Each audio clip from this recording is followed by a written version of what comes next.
Hi, everyone, and welcome to night number 9 of Robert's Haunted Pajama Party. So much has gone on in the last 9 days. It's been amazing. And we've had some great stories that I hope that you've enjoyed. And tonight's is going to be a little bit different because I'm going to talk about some energy and spirits uh, that have been challenging to work with, but not just challenging, have been downright uh, nasty to evil. And we'll talk about all that in a little bit as to what happens when you encounter these types of energies that just have to go. And so before we start tonight, a few things that I want to take care of. And you're going to see Mark kind of walking on by here shortly. I throw it in the back room. He's been banished for the evening. So you may or may not hear from him this evening. So some of the things that we're going to be talking about tonight are going to be kind of, I think, interesting and fun from a perspective of this is a type of energy that you're not going to encounter much, perhaps, but you need to know how to work with it. And before this series ended, this 10-day series ended, I wanted to let you know that there's so many things that we can talk about. And I thought this subject would be good for people out there really struggling with some difficult energy in their homes and maybe not knowing exactly what to do with that or being afraid of this energy and how to make sure that they find the resources necessary to either find out what they are, what they want, and how to perhaps move them up where they need to be. So let's talk about some of the things. Oh, first of all, there's some things I want to do from a thank you perspective. One, thank you to Terry Angel for the last 9 days. In case I get to day 10 and I don't want to forget these things. So Terry Angel, who's been running the show in the background, getting me on, getting me off. That sounds bad. Getting me on and turning off the show every day and staying up late to do that. I really appreciate it because Terry has a show in the morning with Cheryl Land. And if you haven't seen it yet, please get on and see Coffee and Conversation in the morning. And also a big shout out to Dr. Ruth Anderson for allowing me to have this platform to take a chance on something different.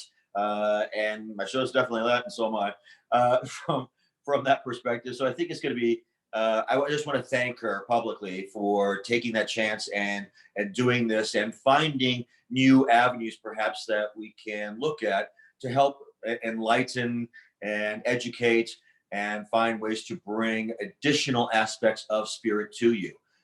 So thank you very much, Ruth. I appreciate it.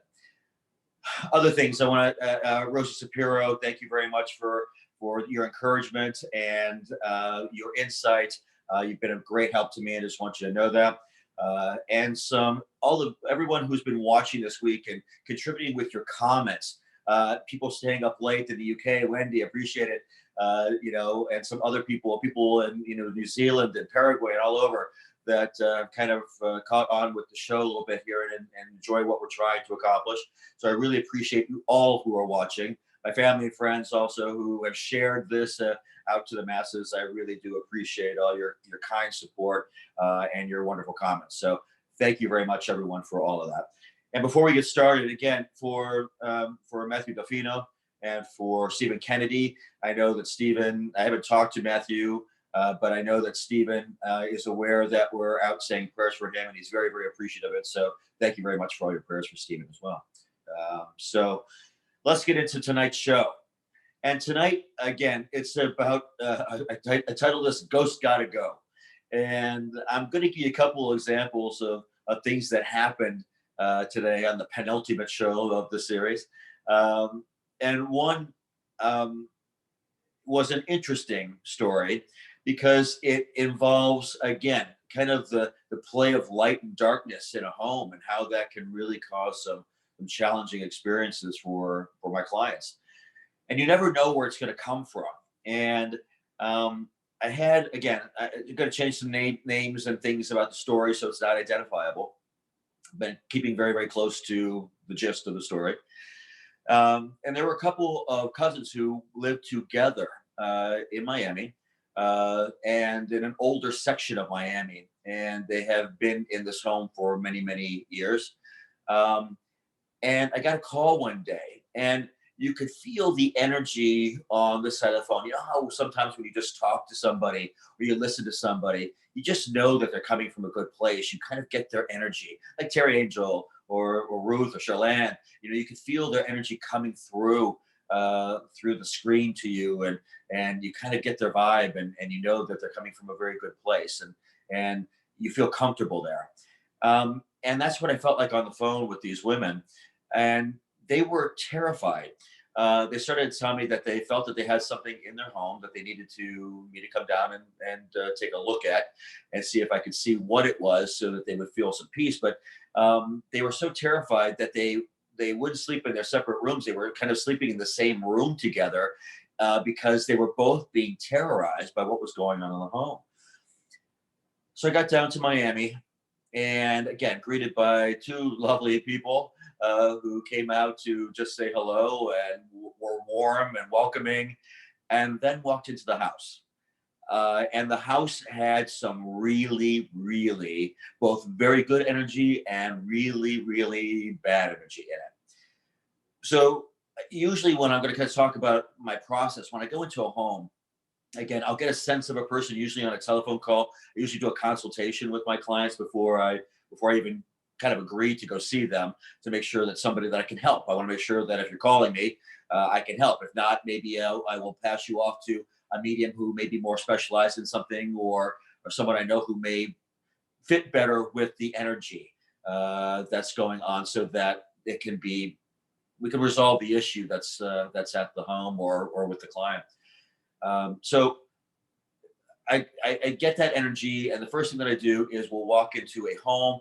I will usually just kind of greet people, and then I kind of do a walkthrough of the house first, just to kind of assess the energy in the home. And after I do that, then I kind of usually will sit down, protect myself.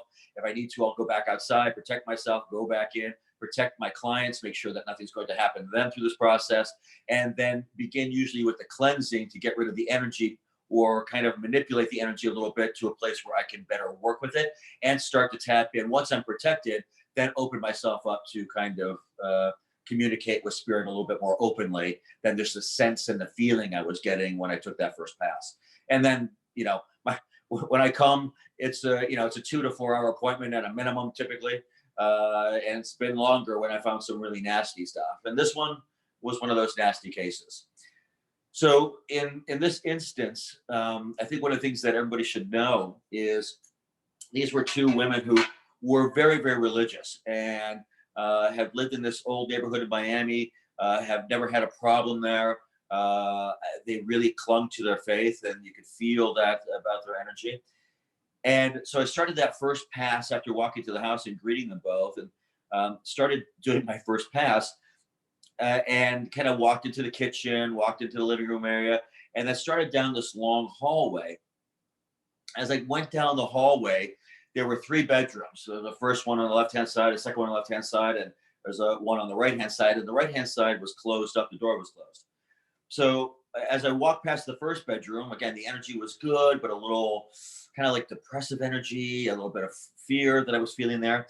Got to the second bedroom on the left-hand side, and I've never seen anything like this before. I'm used to seeing spirits, but there was an older woman who must have been maybe 80-ish or so when I'm seeing her, and she had a leg missing, which was unusual. She was standing on top of the bed, or kind of almost floating a little bit, but standing on top of the bed, and she had a leg missing very prominently.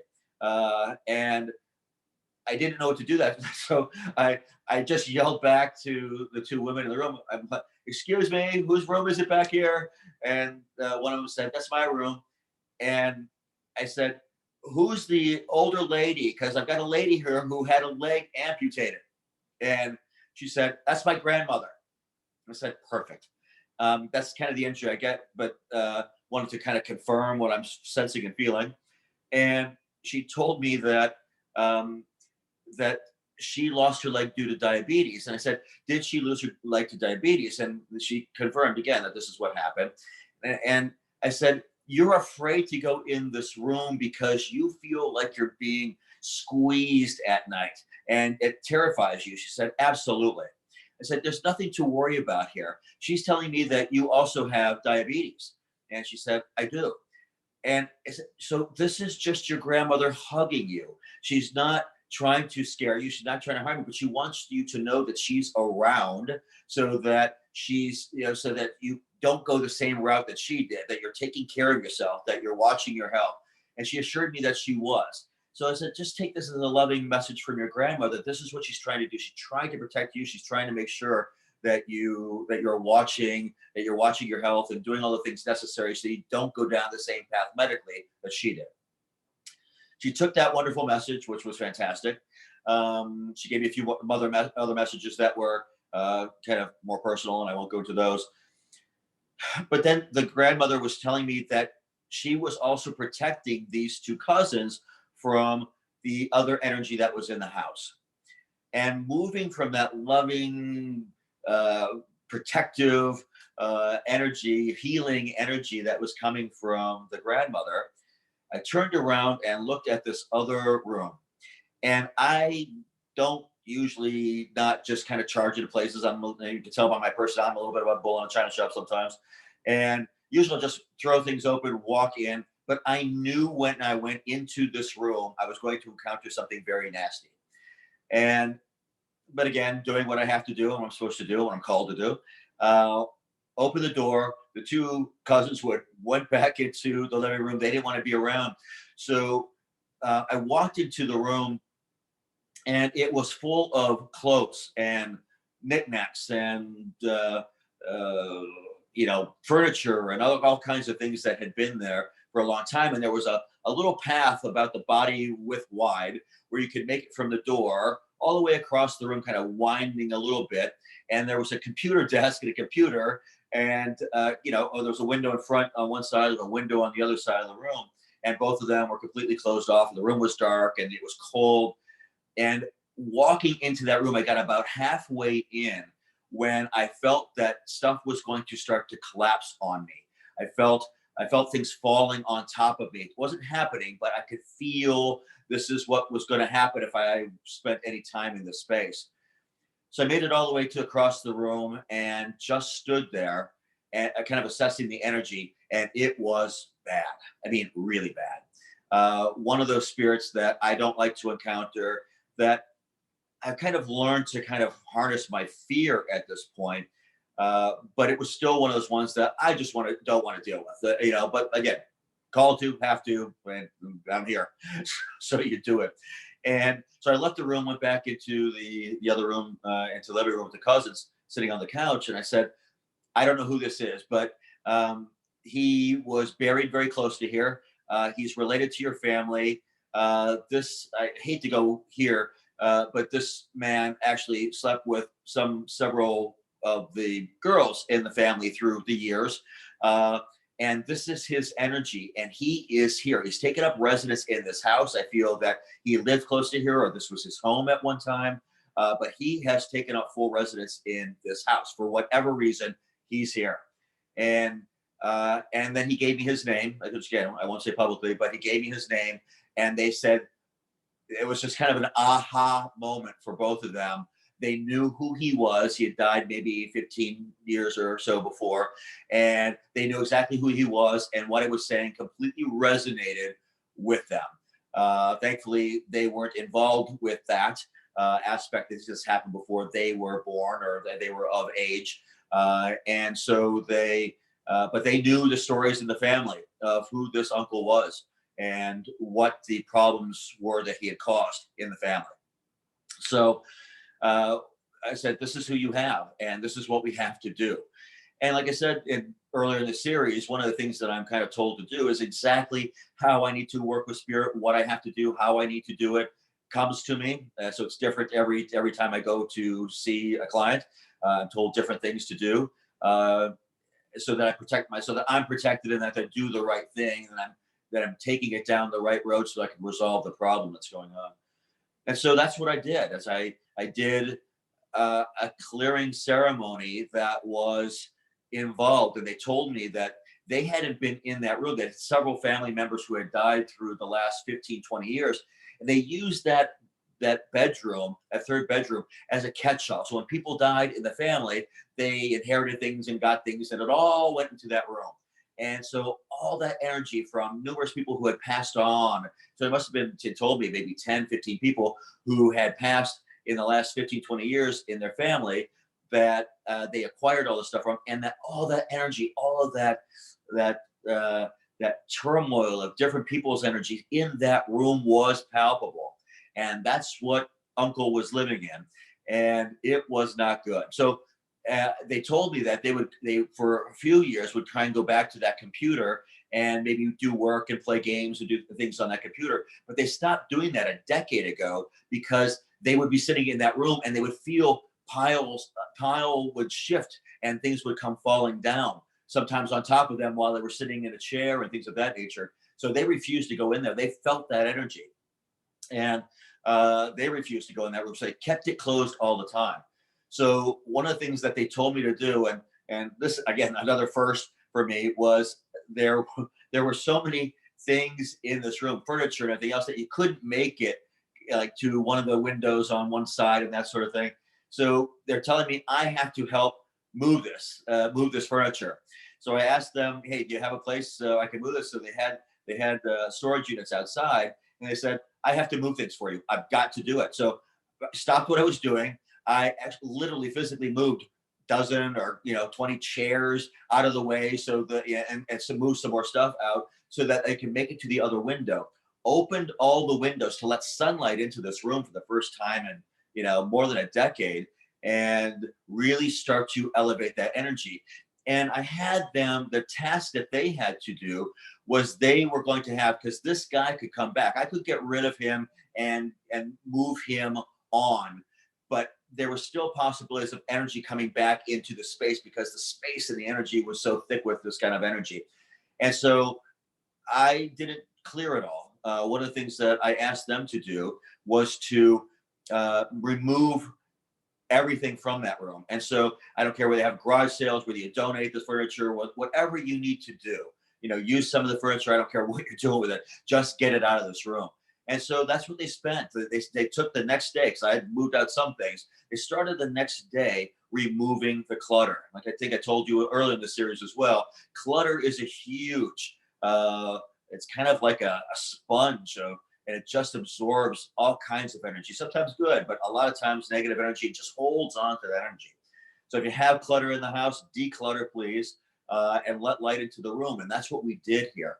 And so they started removing the clutter, getting rid of things in bulk trash and stuff. It took them a while because there was a lot of stuff there. It took them a long time, but they have removed all of that stuff from that room and now have made it a prayer room. I told them, as a gift to yourself, as a reward to yourself for cleaning this room out, what I want you to do is buy a day bed or something where you can kind of lounge back and then say some prayers, because they're very prayerful. Use it as a prayer room, use it as a place of contemplation and prayer and meditation. And that's what they've done to elevate that room's energy, so that now they have the entire house, and now the rest of the house feels good. They actually had a dog too, and the dog refused to go anywhere close to this room, and the dog feels better now too. So everybody, the house is now better. But this energy was so negative, again, with what it was doing in life, it did not want to cross, because it didn't think it was going to go to a very good place. Strangely enough, he was a religious individual, but somehow didn't reconcile what he was doing on the physical plane to innocent people and innocent children with his religious beliefs. He somehow he was able to get through life, and not have that religious belief touch this aspect of his life in some way. And again, I know that for some aspects of life, that's not possible. Religion, I don't think, can fix absolutely everything that goes on, particularly if you don't want it fixed. And this was his issue. So we moved him on out, and he is now out of the house. And I did not cross this energy. He needs to be here for a while to do some things that I was told, and kind of have a little bit of a penance of sorts, to kind of make the situations that he was instrumental in affecting in people, and trying to make some of those situations right. He will move on eventually on his own, but he understands what he has to do, and is doing what he needs for his soul's journey. So it was good. If I ever need to go back, I know these women very well now, and if I need to go back to do anything in the future, I'm sure they won't hesitate to call, and we can move him on if they feel that he starts to cause any problems again. But we'll get into another story first before I want to tell you what to do when you run into these types of circumstances or these types of spirits. As someone who is a medium or someone who feels things, or if you're in your own home and you don't feel that you have much of a gift, or you're an empath and you feel the energy that's moving in the house and you don't know what to do with it, we'll get to what to do with that very shortly. So that's story number one. Story number two is a very personal story. Because it involves my family, and it touches me closely because this is some of the stuff that I had to work with when I was a child. So again, I think I told everybody early in the series, my grandmother on my mom's side was gifted. My mom was. I am. My sister to some extent. I've got nieces and nephews who are. And I was called one evening by my brother-in-law, and we were going to go meet on vacation a few years ago. In West Virginia to go do some whitewater rafting, and he called me up, and again, love my brother-in-law, but he's not usually the one to call me. I'll usually call and talk to my sister or something, and so to get a call from him late at night one night was unusual. I thought, oh, what happened? Something happened to the kids. Something happened to my sister. He said, no. He said, I just got back from a walk with my niece, and she's telling him, confided in him during that walk, that when she was like walking home, or sometimes that she would actually see spirits poking their head out behind trees and things, and they didn't really bother her. And again, I've been talking a lot this week in the last 9 days or so about my journey and how I started to see spirit back with Native Americans in the woods, and how I would see spirit all the time. And my one niece, her journey is my journey.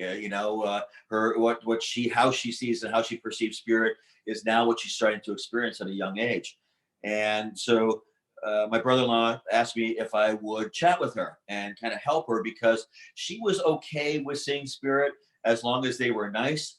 But what was happening was, now she confided that she was afraid of what was going on, because in her bedroom there was this thin black black-figured man standing in one side of the room, and he was trying to communicate with her, and she did not like that energy at all. And she, like I did, cover the head, wish it away, and nothing's happening because he's still there. And she was frightened. So we were going to see each other in about 3 days when we went on this trip. And so we did go whitewater rafting with my nephew, my niece, my dad, and some other people, and got in the boat.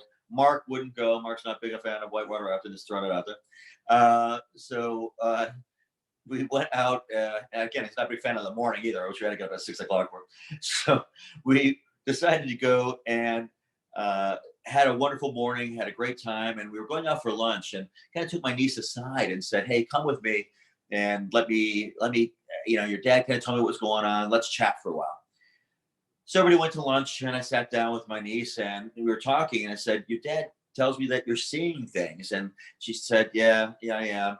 And I said, so tell me what's going on. Tell me how you're feeling. You have me as a resource. You know what I do. You've heard the stories in the family of things and people and spirits that I work with. So open up to me. You can use me as a resource. I didn't have it as a kid, but you have me. So please, if you have questions, just talk about it.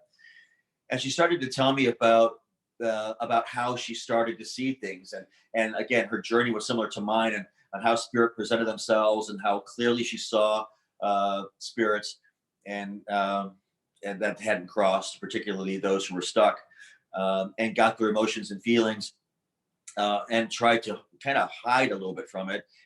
As long as it didn't scare her, she was okay. But this new one that was in her bedroom was telling her to do things, be disrespectful, maybe get into some kind of trouble, and do things. And she's just not that kind of kid. And so she didn't want to listen to him, but he was he was just one of these like nagging, trying to get her to do things, spirits, not coming from a good place. and just a lower vibration, let's put it that way. And so while we're talking, I told her, look, here's what I'm going to do. I'm going to put myself in your bedroom and let me see if I can figure out what's going on.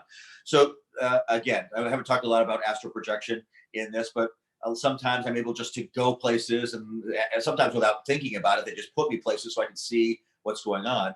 And in this instance, I could put myself in her bedroom in Ohio from West Virginia. And I'm like, I could see myself laying on her bed, and I'm sitting there, and I can see this spirit, and it's off by the closet. So as I'm seeing what I'm seeing, I'm kind of getting the confirmation from my niece.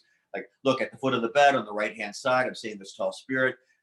He's there. I see what he's talking about. This is what he looks like. This is how he's acting. This is what he's trying to tell you. And she's confirming everything I'm telling her along the way. And she asked me to please get rid of it. I said, not going to do that. This is your learning curve. And I said, look, I brought, knowing I was going to have this conversation, I had brought sage and candles and different things with me, and a couple $100 worth of ghost busting kit, as it were, to help her get started and to figure out how she could work with spirit. And brought that and gave it to her while we were there. I said, I'm going to make you go home and do this. I'm going to teach you here how to work with this energy so that you can deal with it. She wasn't real thrilled with that answer. But to her credit, what she did do was go home and did exactly kind of what I'm assuming, what I told her, because it left after she did what she needed to do. And it did a couple of things. One, it taught her that she can have control over the spirits that enter her space, that she can have some type of control, because a lot of the fear that you feel sometimes, or even that I feel on occasion, we feel because we don't think that we're in control of the situation. Once you feel you're in control of something, you change mentally, you change your perspective, and you change how you can work with things. So that's going to be one of the lessons coming out of today, is how to work with these types of spirits. I'm not going to go into super great detail, but you kind of get the gist of this type of lower energy and lower vibration that can be frightening. So we're going to go through a little bit. The stories are a little bit light today, because I don't want to get too involved in the detail of the story, because the stories themselves aren't what's important here today. The stories are that people were afraid of what they had, didn't know how to deal with this energy, and they came in different forms. And some of the things that we need to talk about would be, there are, much like in life, there are challenging people that you have to work with. There are nasty people that you have to work with and come in contact with. There are truly evil people that do things and manipulate people and try and get into your space and try and make your life challenging and difficult for a reason. And that still occurs in the spiritual realm. So understand that, if you do the mediumship work that I do, or, you're an empath, or you sense and feel, or you're sensitive, or you just, you don't feel that you have a gift, but you see and sense these types of things anyway, that there's a spectrum. As there is in life, there's a spectrum in the spiritual plane as well, as far as, there's angelic energy, which is lovely to encounter when I encounter it. And that's the type of energy that Roshi Shapiro and Terry Angel work with all the time, which is lovely to work with. And then there's challenging energy, which I know they work with well, and stubborn energy, which is different than challenging energy, because now trying to get to work with them, there are spirits that don't know what's going on, and that makes them challenging, but they're not trying to be. There are truly nasty, bad souls out there that when they cross, don't change, don't cross for whatever reason. And then there's evil on the other end of the spectrum, from that angelic energy that you feel to just, demonic evil energy, which I'm not going to go into in a great detail, because I don't like to. But if you encounter that, there are other things that you need to be doing. So what do you do if you encounter this type of energy? One, if you are a medium or you do have some ability, again, the go-to should always be about preserving your energy, your light, yourself, your soul. These are the things that you should think of all the time, whenever you enter, whenever you encounter this energy. So again, You know, start off with, if you're not in God's light, you cannot communicate with me. They still do, but there are still some spirits who are just nasty, and sometimes you'll forget to try and call on, you know, Archangel Michael or different things that you might use because you're afraid. But do protect yourself. Find ways to do that. I don't care whether it's a challenging spirit or something really bad. You always want to protect yourself and come from a place where you try to keep your body, your soul, your energy as light as possible. And that's what a lot of Enlightened World Network can help you with if you're challenged in that area. Okay. Then the other things, you know, if you're running into stubborn energy, again, same with the challenging energy, what you do with it. So let's kind of move on to that other energy. If you are protecting yourself and you're encountering these spirits that are stubborn or challenging to work with and they're not leaving, please, I'm asking you to kind of find somebody who knows, who's reputable, that can do this type of work. And again, it's not that one medium may be better than another. You know, I hate to quantify, you know, who's better with a gift. All of us who work in or in called and have a gift in some measure have different abilities. They're not all the same. I've run into probably no mediums that we're all exactly alike. We have different strengths, different weaknesses, much like we do in life. So find someone that kind of meshes with you. I think you'll feel that energy with people who you may work well with, and assess their energy, whether or not they are good for that situation. You know, I'm called a lot because when I have to go to a site, I can be a SOB if I need to be. With this type of energy and these spirits, I can take a hard tack. And again, I think it's from years of being afraid and not knowing how to deal with certain energy stuff.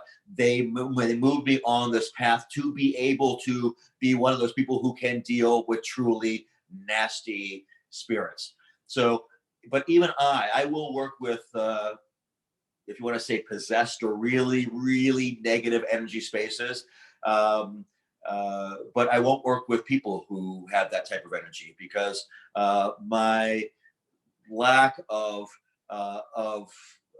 numerous cases doing that, I could actually hurt the client in some ways, or who the client is asking me to come see, because I'm not properly trained in that way. And I have found help for myself. I've gone there to support because I try and, you know, use my abilities to draw good spirits and good energy and assist in that way.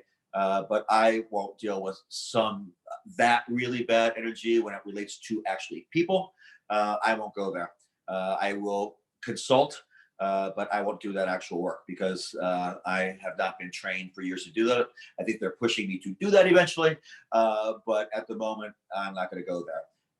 So they tell me where I'm protected. They tell me where I'm not, and I trust their guidance. That's what's all important to me. So do find somebody. If you do not feel like this, if you feel this is so negative and you've tried to sage, you tried to maybe use salt, if you tried to protect yourself and you're still having this energy in your home, please don't leave it there.